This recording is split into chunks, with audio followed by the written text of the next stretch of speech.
All right, we're back miles off it. Today, Michael, we're talking about Tottenham Hotspur. Spurs, baby. We're in North London. We are. Go Spurs. Go Spurs, go.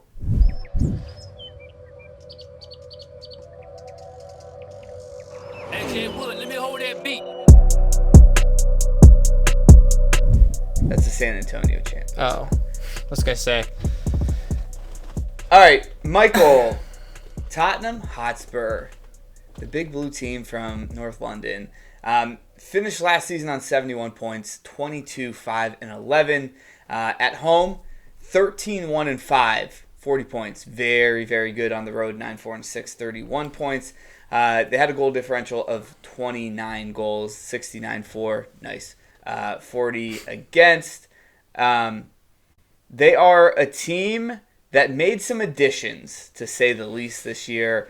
They're a team that I don't think originally had a lot of expectations as much coming in, but now, at least in our potting world, we do. What do you think some of their strengths are rolling into this season? John, some of their strengths, they got two big ones. They got Harry Kane, and they got Hueng-Min's son. Son with 23 goals last year, Kane with 17. He only made... he played in 37 matches, but he was sitting a couple of the times in the beginning. They accounted for, you said, 69 goals last year? They accounted for 40 of them. Kulusevski had 5, and he came in midway through the year. Bergwijn was there. He's gone. So, obviously, you got that three-headed monster up there. Defensively, every single Antonio Conte team are stingy at the back. They try to be very stingy at the back. They're organized. He loves that 3 center back, 5 at the back type of defending, and they all work their asses off in defense. And then again, I think it's so weird because as a Liverpool fan, I always feel like Spurs play us really, really well, and then sometimes I see them drop, like games against like Southampton or games against teams they definitely shouldn't drop points against. I think with Conte, they're going to get way more consistent now. I think they're starting to show that towards the end of last year. I think that they will be, and I've already said this on the last pod, I think they're a legit team this year. And like you said, they're making some big additions to the squad. Yeah, I think one of the negatives you could have said last year is if you find a way, and it's not easy, trust us, trust me as a City fan, find a way to shut down Kane and Son. It's Bergwijn beat us too, I guess. Shit. But if you can stymie the offense last year, yeah, no team's perfect. They're going to make a mistake. You might be able to slip a goal, and that's how you can beat them. I do think this year they're deeper. They have way more options offensively. They do have the Conte mind back there playing defense, which is, next to none. It's great. It's a great one. Right. I think that they're a team that made, weird to say, as big of a jump as any team could have in a position that ended 4th, and that I'm pretty sure we're still not going to put in the top 2. Right? Like I actually think they're only going to jump 4th to 3rd, maybe in some people's opinions, but the amount of talent they brought in was insane. Negatives. I think it's counteractive to what I just said, but as good as Conte's defense is, some of the individuals that you have back there are susceptible to mistakes. And I think that we've seen that before. I think that Romero, Dyer, they got Lenglet back. Not that they had it before, but now he's back in the Premier League. Jed Spence is unproven so far, but he's an exciting prospect. It looks like they're going to have Perisic play the left wing back. Like, these are all guys that they brought in. They're good players, but those players are still susceptible to some mistakes. I think also the center of the field for them had to have been like a big area that they wanted to improve because they brought in Basuma. Mm-hmm. Again, you and I both think he's a really, really good player. He is a really good player. Like, let's just say what it is.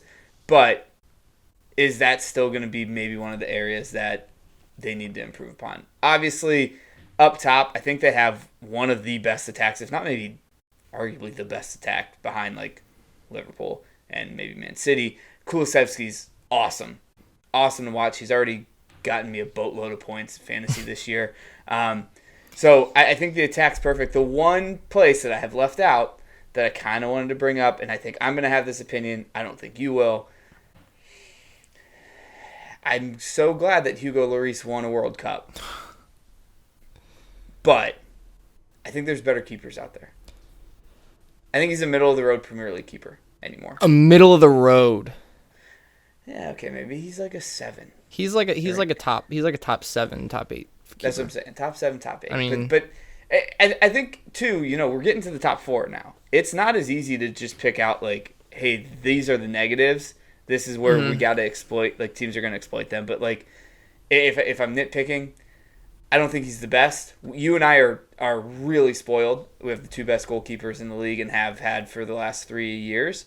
So I do think it's like the depth in the back. Conte's going to make up for some of that. And then maybe the midfield. Maybe they don't have as deep of a midfield as we thought. So those are my opinions. What about you? Yeah, I would say for sure. I think Romero's actually come in and like weirdly steadied Eric Dyer to not fuck up so much. Because he was like kind of a liability for sure. Davies also, like, I don't think he's probably as good as Dyer is, but he also doesn't make the mistakes.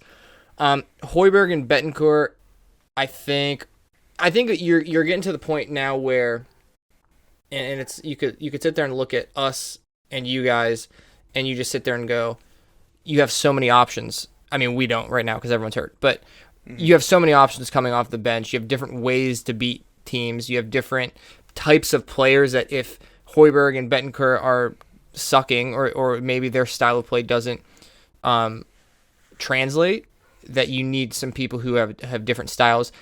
Bring in Basuma. I don't know if they really have. I think I kind of agree with you on the midfield part of it. They don't really have any other midfielders that can kind of change it up for them. I mean, Lo Celso kind of, but I don't think Conte likes him that much. No. I'm surprised he's not on his way back to Spain. Yeah, I agree. They have a ton of depth at wing back. Obviously up top now with Richarlison coming in. Like, I think if you're nitpicking, you could maybe say Hugo Lloris, but then I would say, okay, who are you going to go get that's available that's better than him? Which I don't know if there's anyone really. And then I think a lot of times goalkeeping is like a comfort thing, and I'm sure he's very comfortable there, and like they like him, and he does a well enough job. So I would say midfield for sure, but I don't even think you're saying like no one's good enough. I think you're just going for different options. Yeah. Also, real quick, live on air correction. Lo Celso is back at Villarreal. Oh, he is on loan, and so Rodon went out to Stade Rennais. Oh. Yeah, I think that's where if you need to pick a place that's like they're not as strong, it's the midfield. We're really high on Basuma though. Like we do think he's a really really good player. I mean, Højbjerg scored this past weekend. So like maybe we're eating our own words here, but I think that's the position that they need to improve the most on. Michael, they were busy in the summer transfer window, getting people out, but mostly bringing people in. We mentioned, I think, just about every name except for... No, we did mention every name. I think we did say Richarlison. We did. Let's go through it.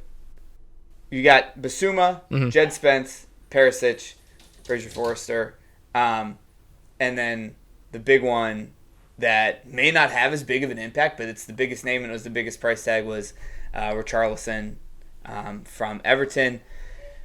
Who's going to have the biggest impact on this team coming in? I don't think it's Jed Spence, even though I think he's really good. I think he's more of a future. I think that's a pretty safe pick there. I'm doing, instead of picking one, I'm eliminating. I think Perisic will be huge for them. So yeah. I think he's exactly the type of attacking winger that they need. If I was to put money on it, I would say Perisic. And I would say Richarlison too, but I don't think he's going to start consistently at all. So he's going to have a smaller impact unless he performs so well that he makes himself a starter, in which case then he would be like the biggest impact. But I would say my two picks are Perisic and Basuma, but I would go Perisic. Yeah, I think. Plus he was free, so. Yeah, which is amazing business for them to do. Yeah. I want it to be Basuma. I mean, just because I think he's young and exciting, sexual assault allegations aside. But big asterisks. Huge big old asterisks there. I struggle sometimes to be like Richarlison's gonna have as big of an impact. He's a huge talent, but the way that Kane, Son, and Kulusevski started playing with each other at the end of last year makes me think that Richarlison is the greatest version of Steven Bergwijn and Lucas Moura in this team. Like the best version of this, but he's not gonna crack in that top three consistently enough to start. And like the other thing is Kulusevski and Son are clinical and like clinically selfish. Yeah. Not selfish all the time. They are not. They're actually very good teammates and like Harry Kane, playing him the ball and whatnot. But they know when, hey, should I be playing this ball to Kane, or should I, if I'm Son, kick my 7th goal in 3 years past Ederson in the season. But like I think that top three plays so well together that Richarlison has a chance to like really have a minimal impact, and so much so that I think I brought up in the podcast, like I was like, is this a waste of money? Again, I don't think it's a waste of money because you could sit there and everyone talks about how we have Firmino, Jota, Nunez, Salah, Diaz, and they're like, look at all these options. They have so many different ways. I think that's exactly what it is. It's just another way. If any of those three guys aren't playing their best, Richarlison's probably going to play every single game. Yeah. He might not play. That's a good point. He might not play 90 minutes, but he's, especially with 5 subs now, he's going to play every game. And he's going to come in for whoever, style doesn't fit, what they're trying to do at that time. So he's going to play, he just might not start. So he won't have like that consistent 90-minute impact that Harry Kane is going to have every single game. That's a valid point. All right. If we had to do one additional person to this team, one add-on, okay, who would it be? Easy. They're trying to go for Zaniolo from Roma, which I don't think they're going to do because he's young and really good. And I think he is Italian, so he's probably like Conte though. Like you could look at it as he wants to play under Conte. In his guy. Yeah, he wants to go play under Conte. Yeah. I think it's going to be a little bit boring, but I think it's kind of like a no-brainer. You go after the guy that it's on everyone's radar right now. You go after Mateus Nunez from Sporting. Center mid, young, 22 years old. He looks like an absolute stud. Everyone wants him, so everyone's probably not wrong, I would be willing to bet. So you bring him in and just you take away from somebody's going to get him. You take away from whoever is going to get him, you get him, and you get another midfielder. They got one. They're already spending money, but they made some good business. They definitely have some money left. You went young center mid. I'm going to do the same thing. Go get Ryan Gravenberch from Ajax. Get him out of there before Ten Hag gets him at United. Let's keep United down. You know what I mean? Let's kick them while they're down. Kick them while they're down. Gravenberch makes the most sense to go to United. He's got the Ajax connection and whatnot. But I just think you get someone in that midfield that has the ball control that he has, that can dribble. He has the agility. He's got the vision. He can pass. And he's young, and he's going to grow with you and grow with that team. And they're not – I might eat my words here because they could be, I guess, because I don't have the numbers in front of me. But they're not like the oldest team from center mid up. Like their attack isn't like some ancient thing. This would be another great person to just add in there. Yeah. Ryan Gravenberch. Well, you just had Bergwijn, so maybe you don't, but... Well, second bite of the cherry for the Netherlands players. The Dutch, the Holland, all of them. So many all right, names. Michael. Where does Tottenham finish this season? I am firm in my choice. I won't even give you a range. I'm confident. I think they finish third. Third place. I was toying with putting them in third as well. But as you know, in last episode, I put Arsenal in third. I think I'm going to stick with that. I think I'm sticking with Arsenal in third. And I think I'm putting these guys in fourth. Fourth place. Fourth place. They are repeating what they did last year, even though they added all these new bodies, new people. I just think at the end of the day, and we've gotten to see 2 games now, and you even mentioned, you're like, are we going to talk about some of these 2 games? But we've gotten to see 2 games now. They looked really good in the first game. So much so that, again, I was thinking about bumping them up. A little disappointing in the second game. Not gonna lie. I don't think disappointing is the right word. What's the word you would use? So I think you can sit there and you can make the argument either way. Chelsea had all this possession. They kept getting the win in the ball, doing this, doing that. But apart from Koulibaly's goal, and again, it was a great goal, and it's typical Chelsea defender scoring goals. But what? We'll get to them in a second. Yeah. What did they? I feel like Tottenham was just consistently bending, and just never broke. And they got to the point where they came back and got a 2-2 draw at Stamford Bridge, where they, I think I was corrected, a Tottenham player hasn't scored at Stamford Bridge in 3 years. Wow. I had no clue about that. They had an own goal, but not a Tottenham player. Interesting. And then that game started, the new German-Italian war, That's which fucking I'm awesome. sure we will talk about in the pod.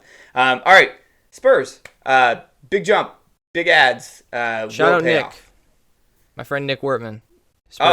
Big Spurs fan. He'll never see this, but I have. Good. I'll tag him in it. I have faith in him.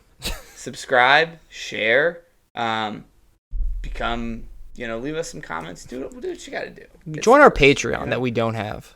We don't have a Patreon, but you can just send me money.